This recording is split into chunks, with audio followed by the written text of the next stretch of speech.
오늘 여호수아 24장 14절부터 25절 말씀 가지고 믿음의 선택이 축복의 통로입니다 라는 제목으로 함께 은혜를 나누고자 합니다. 주님을 붙잡는 삶을 살면 축복의 통로가 됩니다. 왜냐하면 주님을 붙잡는 그 삶이 우리를 다른 데로 가지 않게 하고 주님을 붙잡는 삶을 우리가 하나님과 함께 하는 삶이 되는 거예요. 마치 주님을 붙잡는 것은 우리에게 생명줄을 붙잡는 거예요. 이 생명줄을 놓는다면 우리는 위험에 처할 수밖에 없고 생명줄을 붙잡을 때에 우리가 거룩한 하나님의 자녀로서의 삶을 살게 되는 것이지요. 오늘 본문 24장 14절에도 이렇게 말씀하죠. 오늘 함께 본문 말씀이니까 함께 읽겠습니다. 그러므로 이제는 여호와를 경외하며 온전함과 진실함으로 그를 섬기라. 너희의 조상들이 강 저쪽과 애굽에서 섬겼던 신들을 치워버리고 여호와만 섬기라. 여호와만 섬기라 그랬어요. 한때 영국교회는 세계 선교를 시작했고 주도했던 나라입니다. 미국의 청교도들의 경건한 신앙의 뿌리는 바로 영국이었습니다. 찰스 스펄전, 요한 웨슬리 등 기독교 부흥의 시대에 꽃을 피웠던 대설교가들이 있었던 나라가 영국이었습니다. 현대 선교의 아버지 윌리엄 캐리, 중국 선교의 아버지 허디슨 테일러, 아프리카 위대한 선교사 데이비드 리빙스턴. 그러나 영국 교회는 지금 문을 닫고 있다는 거예요. 수년 전 통계에 의하면 100년 전에 영국에는 2만 6천 명의 성직자가 있었는데 현재는 8천 명으로 줄었다는 겁니다. 한 교회당 평균 50명 내외의 성도들이 주일 예배를 드리고 있다는 겁니다. 지난 17년 동안 매주 4개의 교회가 문을 닫고 있다고 합니다. 그리고 교회를 개조한 주택이 가장 인기가 있어서 불티나게 분양이 되고 교회가 사무실로 공장으로 심지어는 술집 또는 모스크로 바뀌고 있다고 합니다. 이 모스크라고 하는 것은 이슬람 사원을 말하고 있는 거예요. 존 로스가 어렸을 때 주일학교를 다니면서 거기서 선교사로 헌신하여 선교사 파송을 받아 한국어로 성경을 번역하는 것을 기도하며 기원했던 존 로스 선교사 기념교회는 벌써 문을 닫았으며 토마스 선교사 기념교회는 노인 몇 명만 모여서 예배를 드리고 있다고 합니다. 어떤 글을 보니 영국이 세계 선교를 감당했던 19세기는 영국은 해가 지지 않는 나라라고 합니다. 요람에서 무덤까지라는 말이 말하듯이 세계 경제를 영국이 주도했다고 합니다. 그때와는 비교할 수 없을 만큼 지금 영국은 정치, 경제, 문화 모든 면에 신앙에 이르기까지 추락을 하고 있습니다. 왜 영국이 이렇게 되었을까요? 오직 여호와 하나님 중심의 신앙을 버렸기 때문에 그렇습니다. 우리가 하나님 중심의 신앙생활을 한다는 건 굉장히 중요한 거예요. 교회도 마찬가지예요. 교회도 하나님 중심으로 가야지만 교회가 오래 빛을 발하지 아니하고 복음을 붙잡고 나아갈 수가 있는 것이에요. 또 성도들도 마찬가지예요. 성도들도 처음 신앙을 버리지 않고 오직 하나님 중심의 신앙으로 나아가면 우리의 신앙이 흔들림이 없는 거예요. 지난 시간에 베드로가 유령이라고 했을 때에 내니 두려워 말라 그랬을 때 베드로가 뭐라 그랬어요? 주님이시거든 나를 명하여 물으로 오게 해달라고 했을 때 오라 바다 위로 걸어갔어요. 근데 하나님 중심으로 주님 중심으로 갈 때는 물 위로 걸어갔어요. 근데 어떻게 됐어요? 순간 뭘 보았어요? 풍랑을 봤어요. 그러니까 빠져가잖아요. 여호와 중심, 하나님 중심, 믿음 중심으로 가면 절대 우리가 빠지지 않아요. 시험이 들지 않아요. 낙심하지 않아요. 왜? 하나님을 부여잡기 때문에. 생명의 진리인 보수신학을 버리고 자유신학을 따랐기 때문에 영국이 무너진 거예요. 성도들이 자신들의 신앙생활에만 만족했지 불신자를 향한 구령의 열정을 잃어버렸기 때문에 더 이상 교회로 사람들이 오지 않았던 것이지요. 저는 이 말씀을 준비하면서 이게 나를 향한 울림이구나, 우리 교회를 향한 울림이구나 하는 마음에 상당히 마음이 찔렸습니다. 여호와 신앙을 구시대의 유물로 여기고 경제적인 부와 그로 인해 얻어진 유흥과 사치에 물들면 점점 편안함만 추구하고 점점 자유함만, 얽매이는 건 싫고 헌신하고 봉사하라면 왜 그런 걸 해야 되느냐고 따져 물을 수밖에 없는 것입니다. 순수한 여호와의 신앙을 그 자손에게 물려주지 못했기 때문에 또한 이런 역사가 있는 거죠.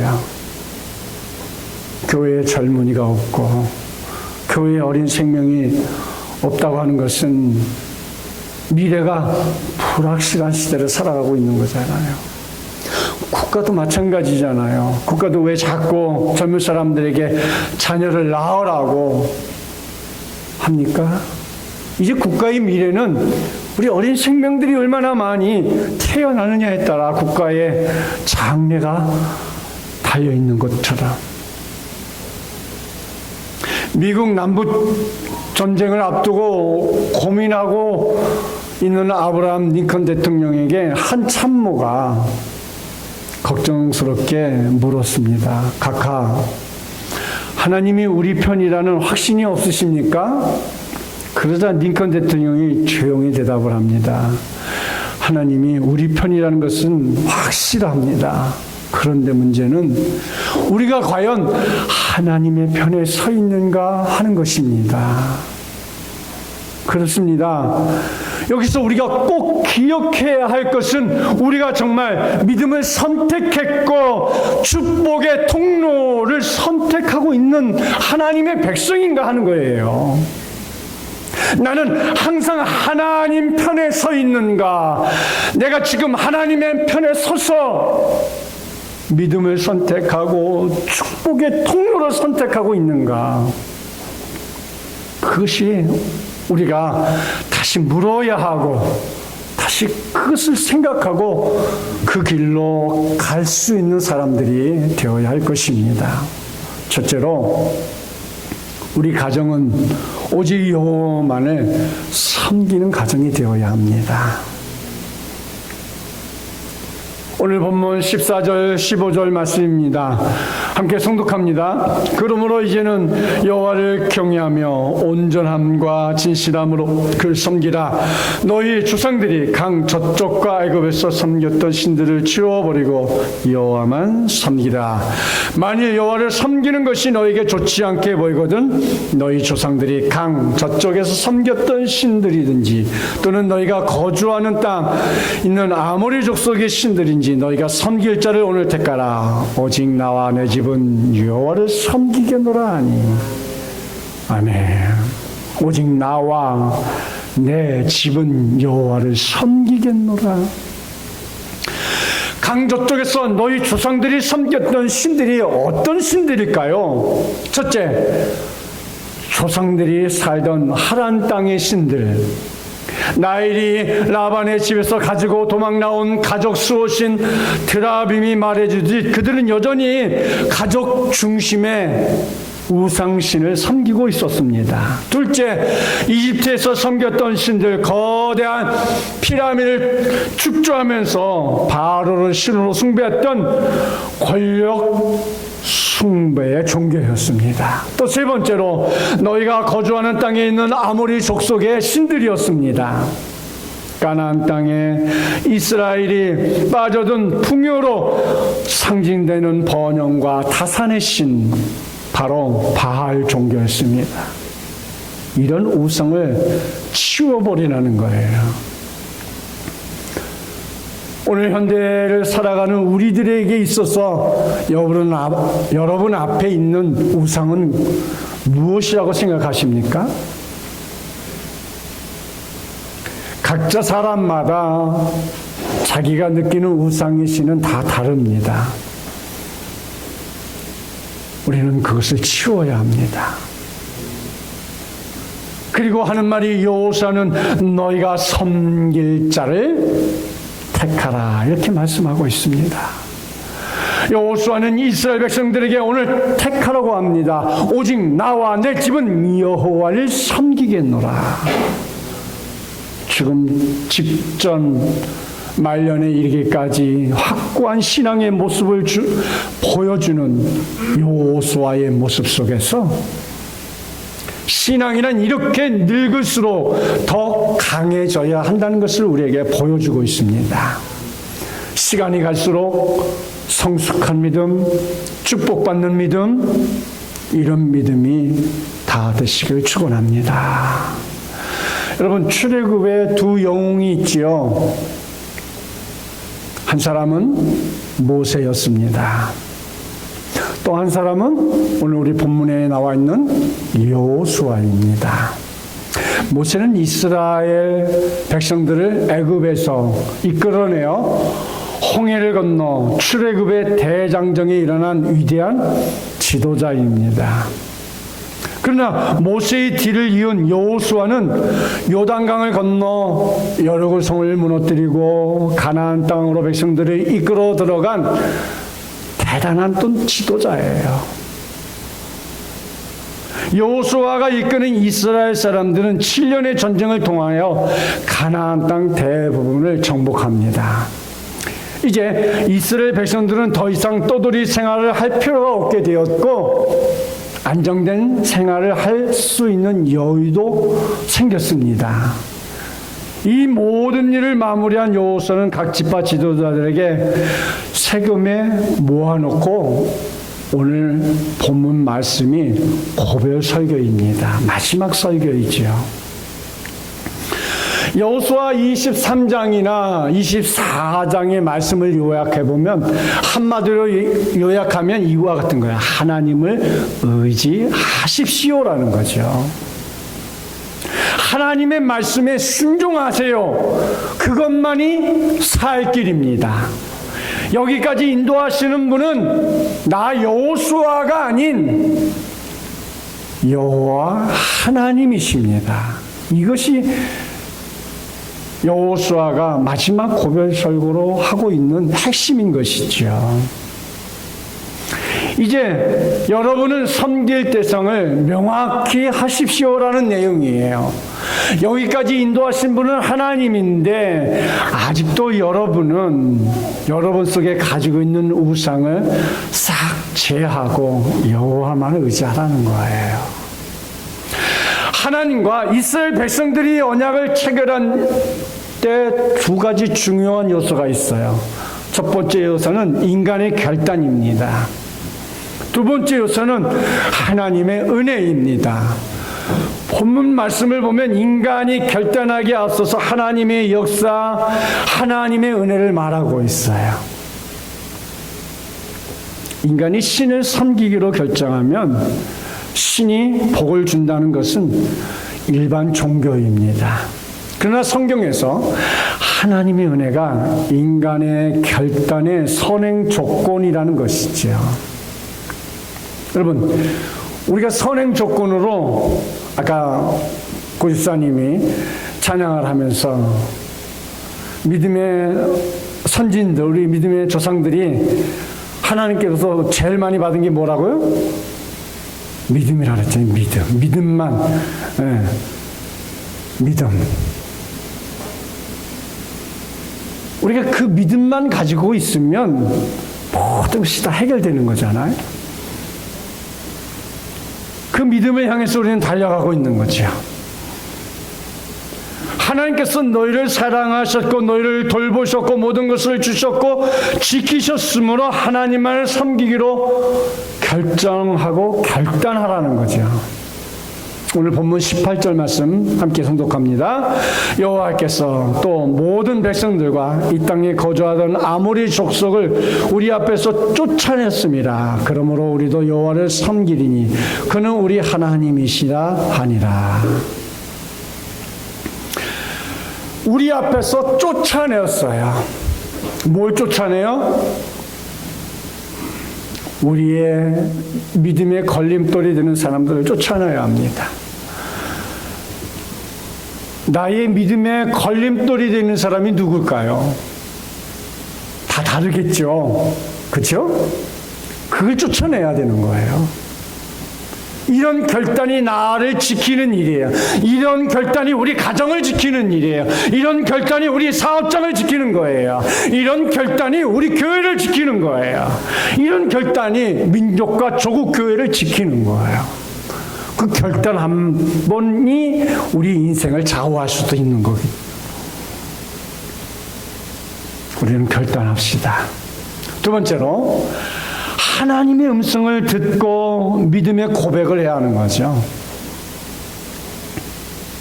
우리가 음성을 듣는 것 중요합니다.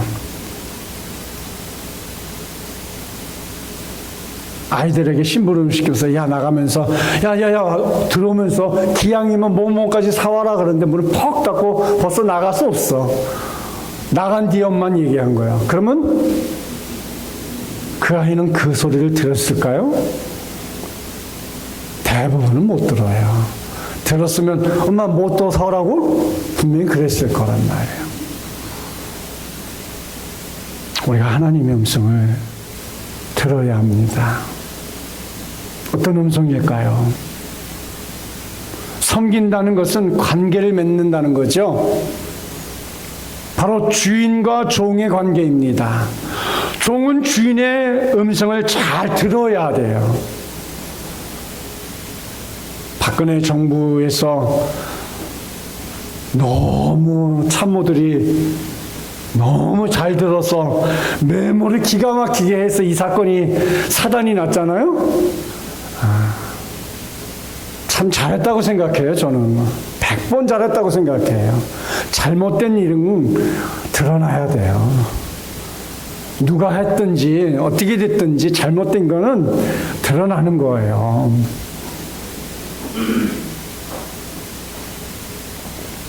오늘 본문 24절 말씀 함께 성독해 볼까요? 백성이 여호수아에게 말하되 우리 하나님 여호와를 우리가 섬기고 그의 목소리를 우리가 청종하리라 하는지라 그랬습니다.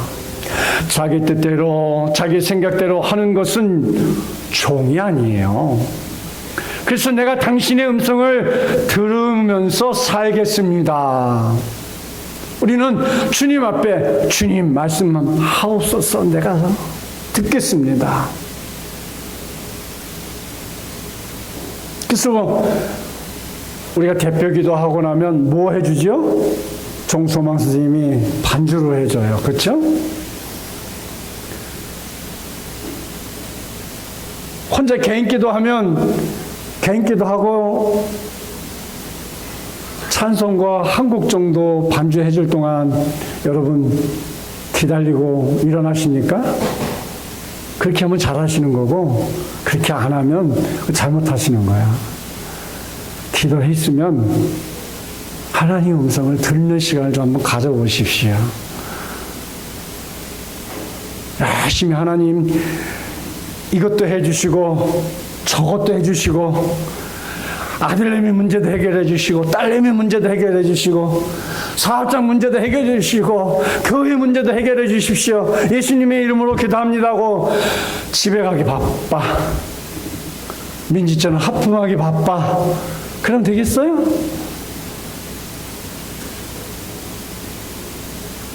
기도했으면 하나님의 음성을 듣는 시간을 한번 가져보십시오. 세상의 음성이 아니라 이방신들의 음성이 아니라 내 경험의 음성이 아니라 내 생각이 아니라 하나님의 생각과 하나님의 음성을 듣고 살겠습니다 라는 결단의 시간을 잠시 묵상해 보시면 어떠겠습니까? 급실거리는 게 섬김이 아닙니다. 앞에서 웃으면서 윗사람의 말을 안 듣는 것이 섬김이 아닙니다. 앞에서 진지한 표정을 지으며 그 사람의 말을 듣는 것이 바로 섬김일 것입니다. 하나님과의 관계에 있어서도 그분의 마음을 알고 내면의 음성을 들을 수 있는 것이 바로 섬기는 것이지요. 어떻게 하는 것이 하나님을 섬기는 것일까요? 작은 첫째로 여호와를 경외하고 그분을 섬기는 것입니다. 14절 말씀 우리 함께诵독해 봅니다. 그러므로 이제는 여호와를 경외하며 온전함과 진실함으로 그를 섬기라. 너희 조상들이 강 저쪽과 애굽에서 섬겼던 신들을 치워버리고 여호와만 섬기라.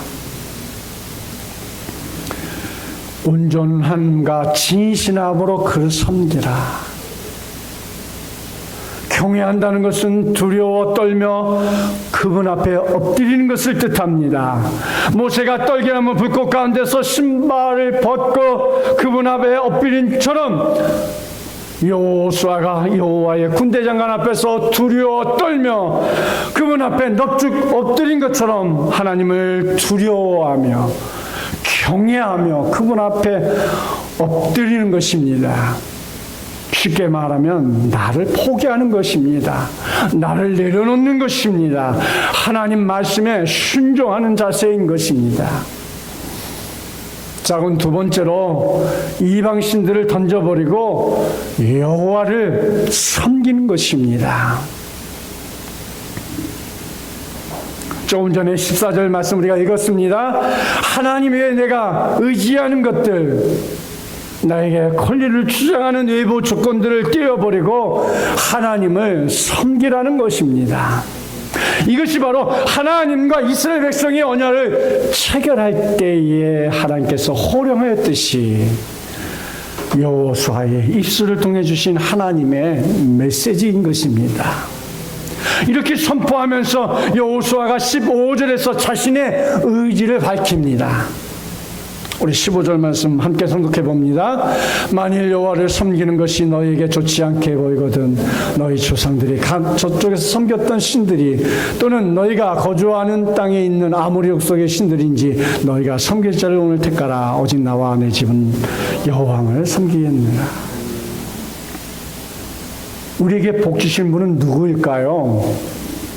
한국은행 총재일까요? 아니면 문재인 대통령일까요? 하나님이십니다. 하나님께서 우리를 복되게 하셨기 때문에 우리가 복 있는 자가 되는 거예요. 그래서 성경에서 복 있는 사람은 악인의 길을 따르지 아니하며 오만한 자의 자리에 앉지 아니하고 오직 여호와의 율법을 즐거워하여 그 율법을 주야로 묵상하는 자로다. 시편에서 말씀하고 있죠. 하나님과 함께하는 삶, 하나님의 뜻을 쫓고 그분의 섭리에 순종하고 하나님을 사랑하는 삶 그 자체가 복이 있는 거예요. 악인의 자리에 있으면서 복받기를 원하는 사람, 이거 굉장한 역설적인 사람이죠. 멸망의 자리에 있으면서 살기를 원하는 사람, 참 대단한 사람이에요. 복이 있는 사람의 자리에 머물러야 복을 받는 것이지요. 하나님과 함께하는 삶, 하나님을 사랑하는 삶, 그 삶이 우리를 복되게 만드는 거죠. 그래서 중요한 말씀은 여호수아 23장 3절 또는 5절 말씀에서 이렇게 얘기하는데 여러분 찾아보시겠습니다. 한 장 전에 있습니다. 여호수아 23장 3절 그리고 5절 말씀 함께 성독해 봅니다. 시작.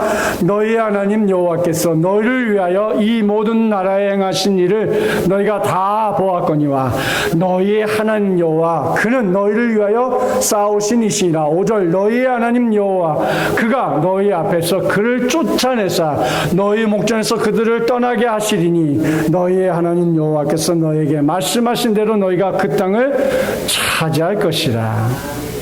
3절에서 뭐라 했어요? 너희의 하나님 여호와 그는 너희를 위하여 싸우시는 이시니라. 하나님이 우리를 위해 싸워주시는데 우리가 뭘 걱정하는지 모르겠어요.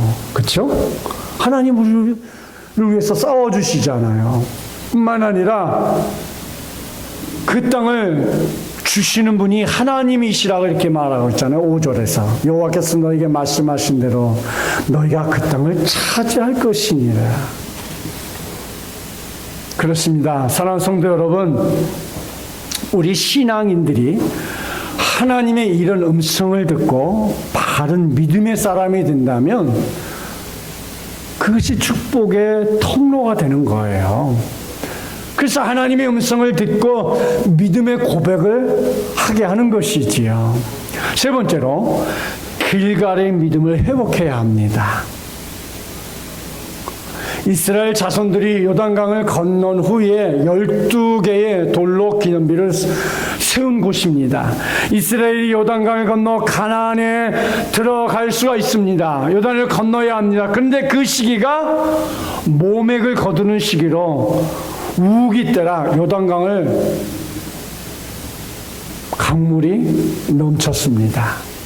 그때 하나님의 지시를 받은 여호수아는 언약궤를 맨 제사장들을 앞세고 요단강에 들어가니 강이 갈라져 길이 생기는 거죠.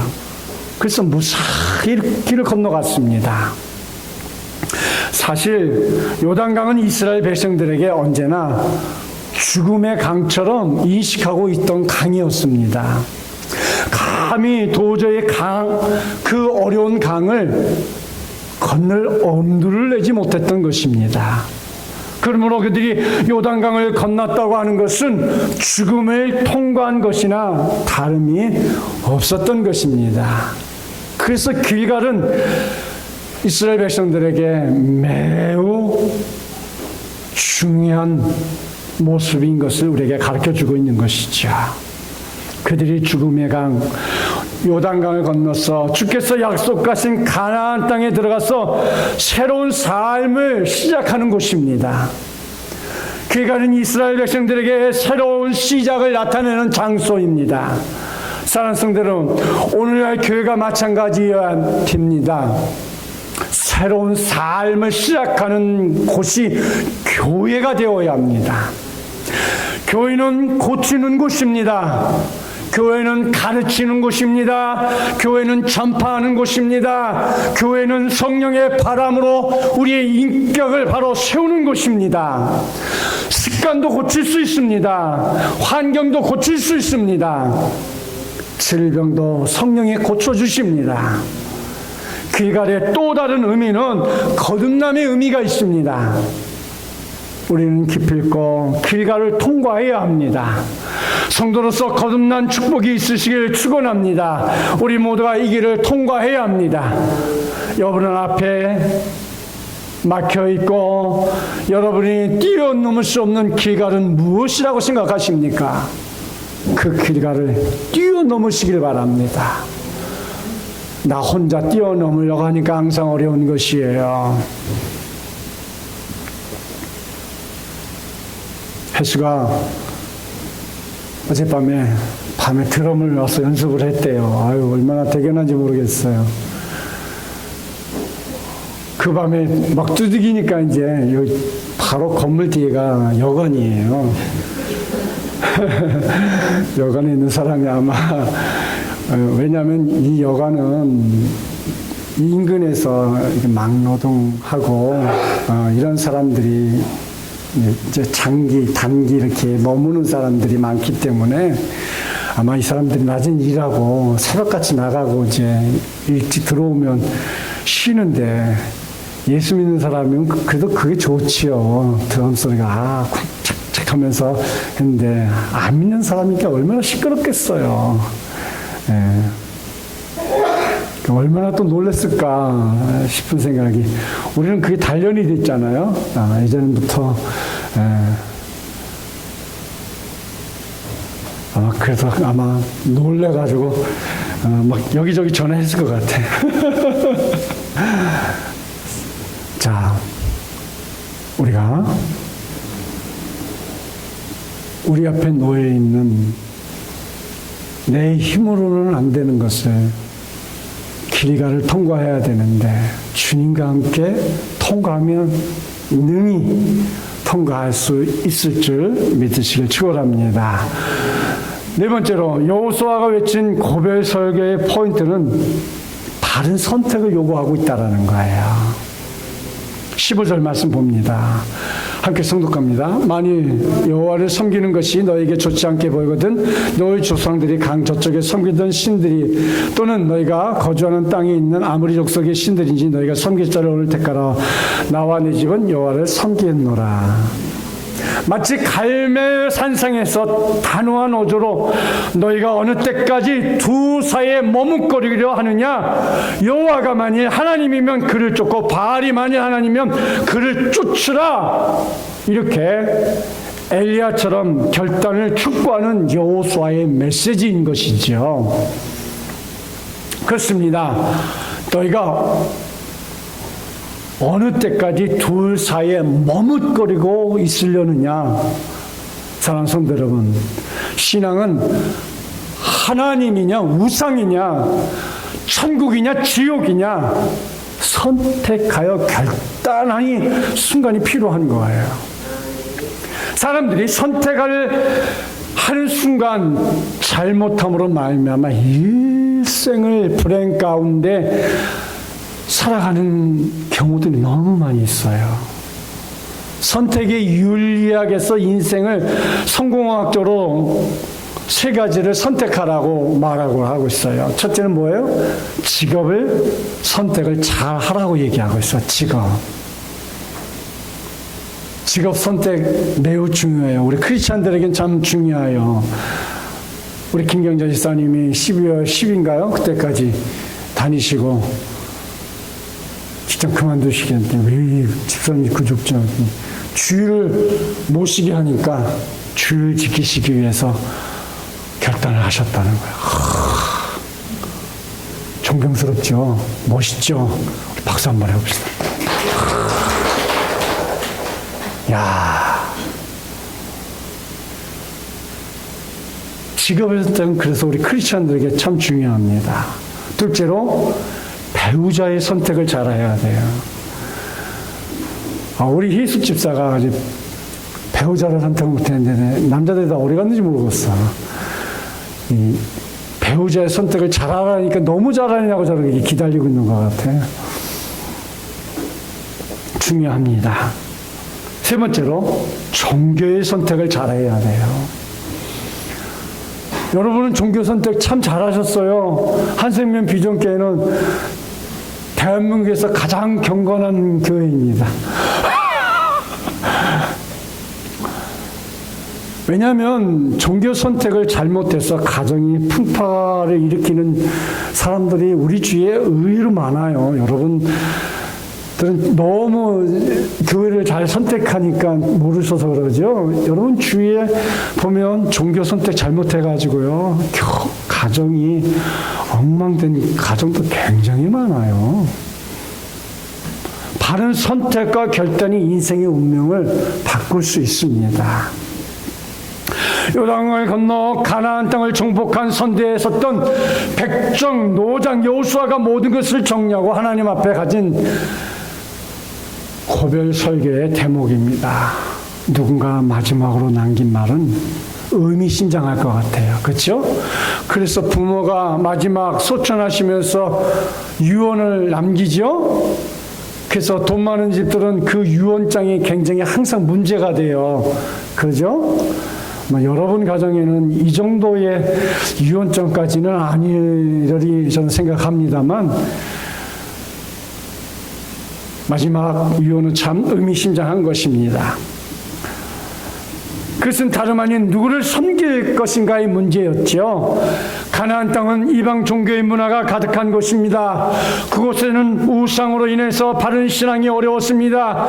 그 속에서 이스라엘이 어떻게 여호와를 섬길 것인가 하는 문제는 이스라엘 공동체의 미래를 결정하는 매우 중요한 요소이기 때문인 것입니다. 여호와서는 지금 다른 여러 신들에 대해 언급하고 있습니다.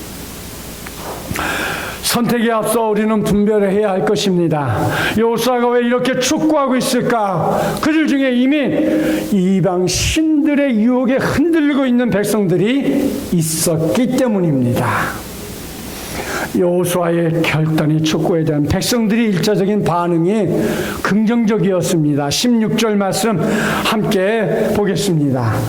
백성이 대답하여 이르되 우리가 결단코 여호와를 버리고 다른 신들을 섬기지 아니하오리니, 다른 신들을 섬기지 아니하오리니, 여호와만을 의지하는 신앙을 가지시기를 축원합니다. 말씀을 마치려고 합니다. 믿음의 선택이 축복의 통로가 되기 위해서 우리는 끊임없이 깨어 있어야 됩니다. 왜 이렇게 되었을까? 나중에 후회하지 말고 우리가 끝까지 믿음에 깨어있는 그런 성도가 되어야 합니다.